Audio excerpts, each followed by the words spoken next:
Hello friends, how are you? I'm back again, Sangeeta, to take up yet another chapter of Dust of Snow and Fire and Ice. Before I start with this poem, this beautiful little short poem, let me give you a very short introduction about the poet. The name of the poet is Robert Frost, and he's actually a very recognized poet. He's my personal favorite too, and he writes mostly on nature.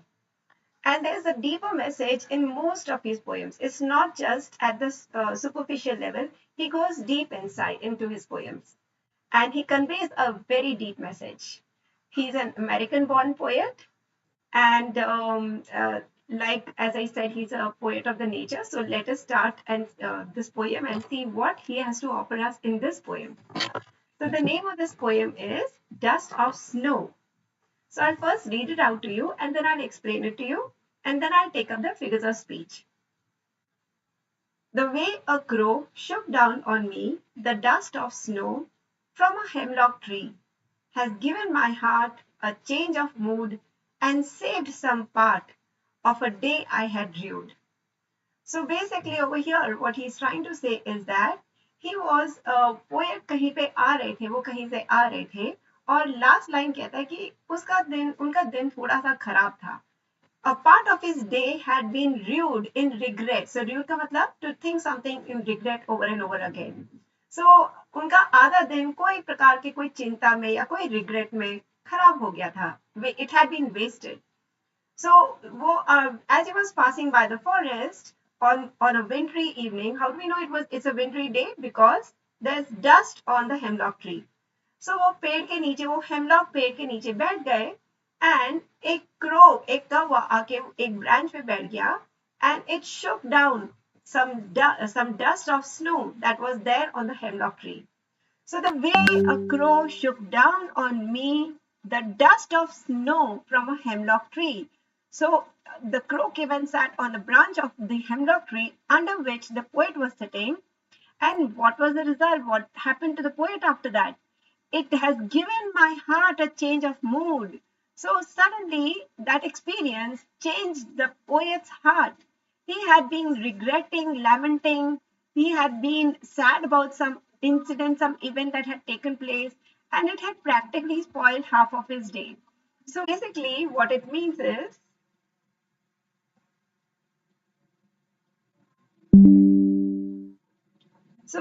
what this poem means is the deeper meaning says that sometimes when we expect great things to happen from happy things or great things or positivity, it's not all the time like that.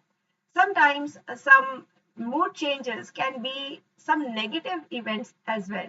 Like, for example, the crow is a symbolism of say a negative a negative you can say a negative animal taken as a negative animal because it carries bad omen and ill omens in the country from which Robert Frost belongs. And the same as with the hemlock tree. The hemlock tree too is a poisonous tree, and generally no one wanders around the hemlock tree. So there are these two, objects which are taken from the poem from negativism, which has converted the negative mood of the poet into something positive. Okay, so let me very quickly have a look at the figures of speech. So the first figure of speech that overlies the entire poem is imagery. You can draw an image of the poem because when he very clearly lays down in sentences that a crow came and sat on one of the branches of a hemlock tree, you can actually imagine it happening. So imagery basically creates mental images. It visualizes the happenings that are given in the poem. So that is your first figure of speech. The second figure of speech is alliteration. Now, alliteration, let me tell you what is alliteration in case you all don't know. Alliteration is when the first sound of any word in the poem in the same line is repeated. Like I'll give you an example and then I'll explain my point. See over here in the second paragraph, we have has and we have heart. So H for has, H for heart. So over here you can see that the sound of H is repeated. Clear? So basically this is called alliteration. When the first sound of the word is repeated, it's called alliteration. Now this can also be seen over here. Saved and some. So S for saved and S for some, right? So we have sir sound being repeated in this line as well. Third line of the second paragraph. So this is again an alliteration. The next figure of speech is symbolism. So I just write down imagery. Please take down the spelling. Imagery.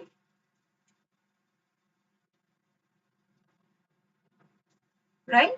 And then we have alliteration.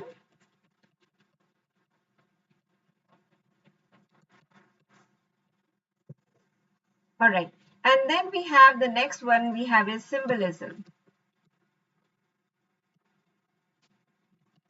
So basically symbolism mean is when something has been said in a symbolic way. Like over here, the crow I just mentioned to you is a negative happening. A hemlock again is a negative symbol. So here two negative symbols have been taken in the poem. So over here, symbolism revolves around hemlock and crow. So in case you have this sentence given, the way a crow shook down on me, and you're asked to pick out the figure of speech over here, then you will write down symbolism. Or if it is an MCQ, then look out for symbolism. The next one we have is, let me just rub this out. All right. So the next one that we have is inversion. Over here, enjambment, sorry. So let me just give you the spelling.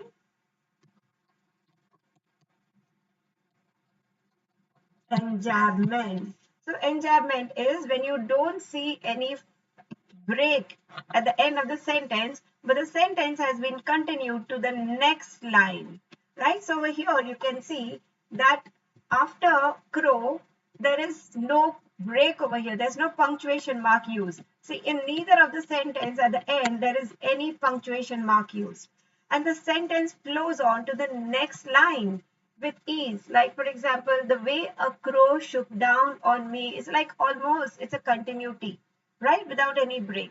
So this kind of figure of speech is called enjambment. Take it down. Okay. Now, the next figure of speech that we have is synecdoche. I just take it down, write it down for you. This is a complicated spelling with a complicated surname, pronunciation. Okay, synecdoche. So synecdoche represents when a part is used for a whole. So over here we have heart being used for the entire person himself, the entire poet has given my heart a change of mood. So when you say it has given my heart means it has given me the change of mood. You cannot take away the heart from the person. So over here heart represents the entire person. Got it? So over here this is what we call synecdoche. Right let me give you one more example of सिनेडकी.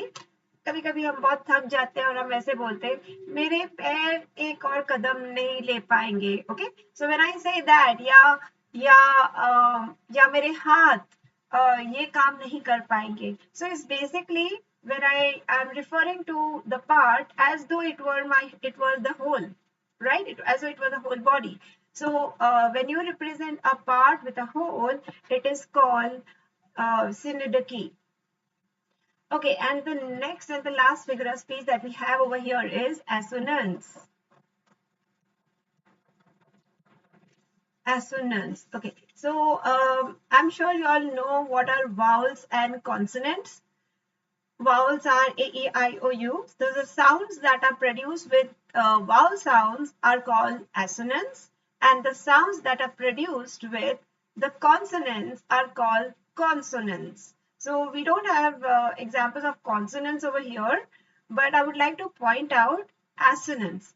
So look out for any A, E, I, O, U vowel sound being repeated in the sentence. Let me just point it out. In the second line, the sound of O is kind of repeated. All right. So here, this is an example of assonance.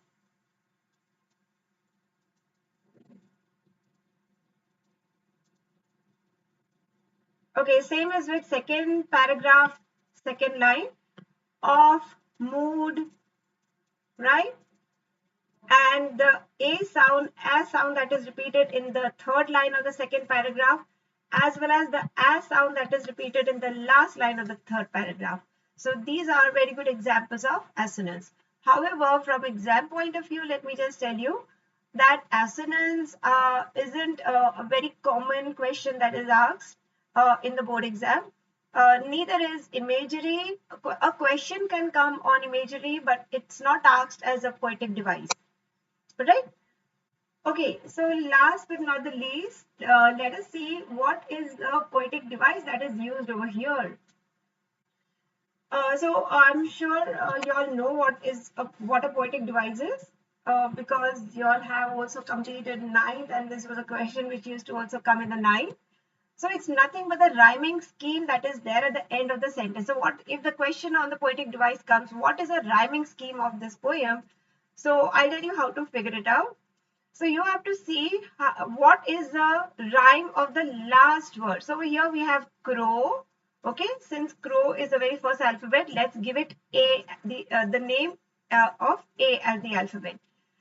Now shook down on me. So look at me. So O and E, me ka E is very different. So let's give it another alphabet. Okay. Now look at snow. Now see, doesn't crow rhyme with snow, right? So here these are two common rhymes. So let's give it a common alphabet, A, A. And tree rhymes with me, right? So here me rhymes with tree. So let's give it the same alphabet. So the rhyming scheme over here is A, B, A, B. Now look at the rhyming scheme in the second paragraph. Now it could happen that the rhyming scheme of two paragraphs in the same poem may be different. So the question is asked not for the entire poem, but a paragraph may be given and it would be individually asked for the particular paragraph. But however, over here, the rhyming scheme is the same. See, look over here. Heart, A, mood, B. Now part rhymes with heart, so let's give it A, and mood rhymes with rude, so let's give it B. So if you look into the rhyming scheme of the first paragraph and the second paragraph, it is the same. So the rhyming scheme would be written as A, B, A, B. Now, since it is the same in both the paragraph, in this particular poem, the rhyming scheme of the entire poem could be asked. Okay, so it's a two-way question. It could be either on the entire poem or it could be on a particular paragraph. Okay, so I hope you have understood this poem. And let me very quickly take you to the second poem, that is Fire and Ice. Now, again, like the previous poem, this poem is also written by the same American poet, Robert Frost. And let me very quickly read it out for you before I start to explain. Fire and ice. Some say the world will end in fire, some say in ice. From what I've tasted of desire, I hold with those who favor fire. But if it had to perish twice, I think I know enough of hate to say that for destruction, ice is also great and would suffice. So over here, as the poem, the title of the poem itself says, there is an argument between two beliefs on world decimation, on world destruction. So there are theories, even science, in the scientific world, there are theories that there would ultimately be a world destruction some billions of years hence. So the two theories are based on some two major factors. Some say that there would be, there would be as the levels of the raising temperatures of the earth are going vertically high, and there's global warming taking place, and effects of solar radiation taking place. So there could be a possibility that the destruction would take place in the form of fire. And there's another theory that says that, well, actually, like how this ice age has periodically cycled itself. since billions, since the formation of the earth, basically. So we could be seeing ice age even some years down the line. I mean, some years means billions of years down the line. So that would be the result of world destruction. And there are some theories which kind of very interestingly say that what if these two theories intercept each other, then the world has hope. Okay, so that is not our topic for today. Our topic for today is discussing this beautiful little poem. So some say the world will end in fire, right? So as I just said, it will end in fire. But you know what? Over here, this is a poem. So obviously he's not going to discuss on the scientific aspect of it. He refers fire to be something else, right? So what does he say of fire? He says, from what I've tasted of desire, I hold with those who favor fire. So what he means over here, desire to be greed. Okay, so ये जो word है वो fire में खत्म होगा. So fire is metaphorically used for desire. Desire का मतलब है greed. ठीक है, so desire, see, greed से कैसे खत्म होगा? You all know कि because of industrialization the world saw huge amounts of natural resources being destroyed, felling of trees taking place, cutting of trees, which resulted to global warming, etc., etc. Right? So there was a huge environmental havoc that was created because of man's greed. So over here, desire has same connection with that. It means that यहाँ पे जो world खत्म होगा वो इंसान के Dzire मतलब grid के कारण खत्म होगा. Okay, so some say that the world will end in greed, in man's greed. But if it had to perish twice, so here comes the other argument. लेकिन अगर दूसरा कोई reason होता, if it had to perish twice, it wouldn't perish twice anyway. But it is the poetic is just using it figuratively. So अगर दूसरा भी एक reason होता, what he means is अगर दूसरा भी एक reason होता, I think I know enough of hate to say that for destruction, ice is also great. Now यहाँ पे ice again is figuratively used for hate. मतलब जैसे वर्ल्ड वॉर 1-2 वर्ल्ड ने देखा है. सो अगर वर्ल्ड वॉर 3 हुआ ना, वो टाइम पे जब वर्ल्ड वॉर 2 हुआ था हमने ऑलरेडी एटॉमिक डिस्ट्रक्शन देख लिया, right? So in world war 3 अगर ऐसा हुआ या 4, who knows, so there could be serious possibility that nuclear technology could be used. So that would lead to it would lead to world destruction. So matlab hatred, matlab war means hatred. So hatred is compared to ice, right? So figuratively ice is used for hatred. So he says, I know enough of hate. I know enough, matlab world also knows enough. हमने past two major destructions देखे in the form of World War I and World War II. That ice का जो destruction है, मतलब ice जैसा, figuratively ice जैसा, मतलब hatred का जो destruction है, which results to world war. That would also be great. I mean, that would also suffice. वो भी enough कारण है. Suffice का मतलब it is a sufficient reason enough for world destruction.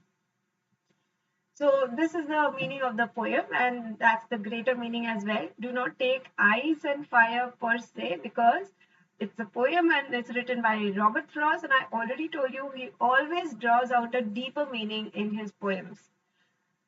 Okay, so now let's look at the rhyming scheme before I start.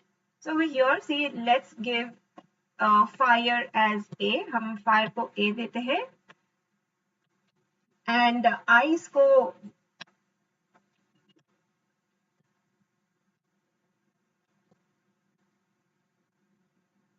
okay, so fire को हम A देते हैं. Now ice को हम B देते हैं. Alright, because fire and ice don't rhyme. What I've tasted of desire. Now if you see, the third line is rhyming with the first line. So let's give it C. With I hold with those who favor fire. Now again, desire and fire is rhyming, so let's give it A. And again, the fourth line also rhymes with fire. Obviously, it is the same word itself. So we have the rhyming scheme over here is A, B, A, A. Now let's look at the second paragraph. So we have got twice. So let's give it A. And hate is B. This is ice, which rhymes with twice. So let's give it A. And great rhymes with hate. So let's give it B. And suffice rhymes with twice ice. Let's give it A. So there's an extra line over here. The rhyming scheme had to be different. So the rhyming scheme is A, B, A, B, A. I hope you have understood how to bring out the rhyming scheme.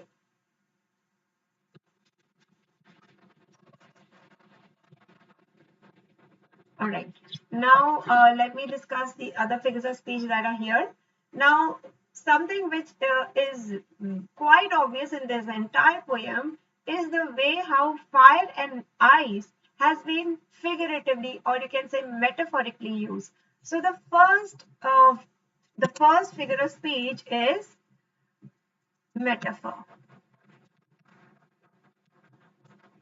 Okay, this is the overruling figure of speech, the poetic device. Why?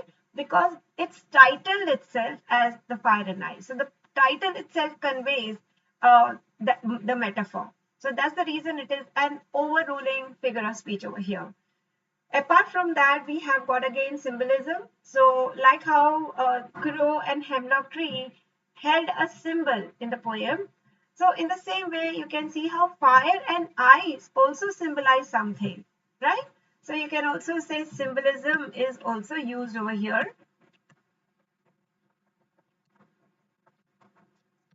All right. And then we have got the next figure of speech we have is anaphora.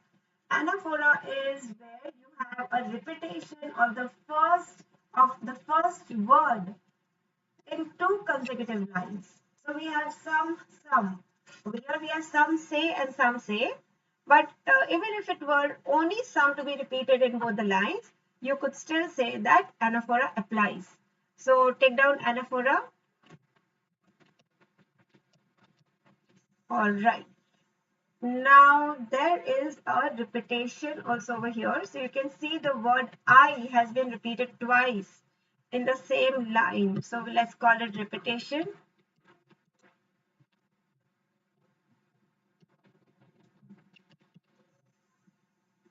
All right. And then over here also we have got, let me just rub it out.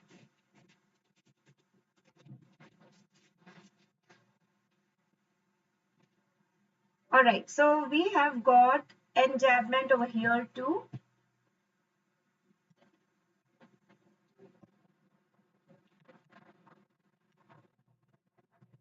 Enjambment. So we can see over here in desire, there is no punctuation mark used, or hate, no punctuation mark, neither in ice, neither after great. So there's a continuity of these lines. From what I have tasted of desire, I hold with those.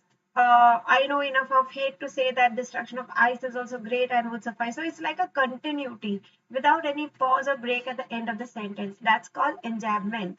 And then we also have some examples of anaphora.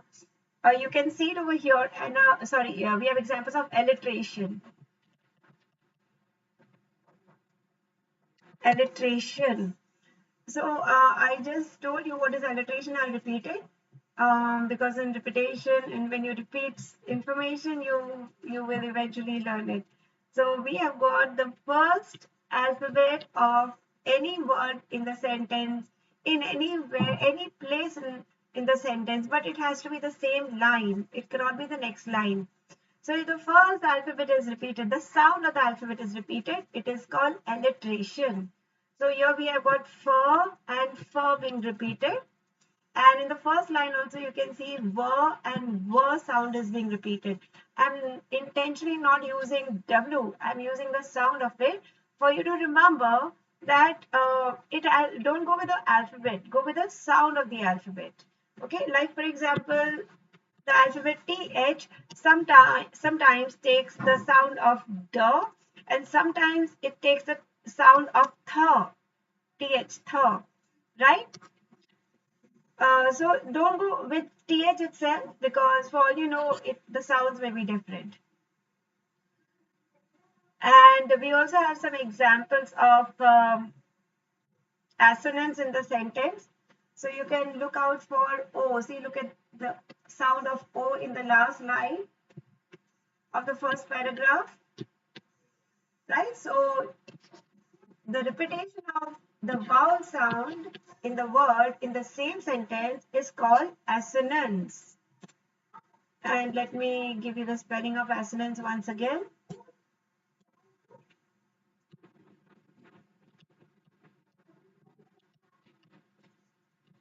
Okay. So these are the figures of speech that are going with the fire and ice poem. If you have any doubt, let me know. And I'm going to stop the class over here. I hope you have enjoyed the two poems. Take care and have a great day.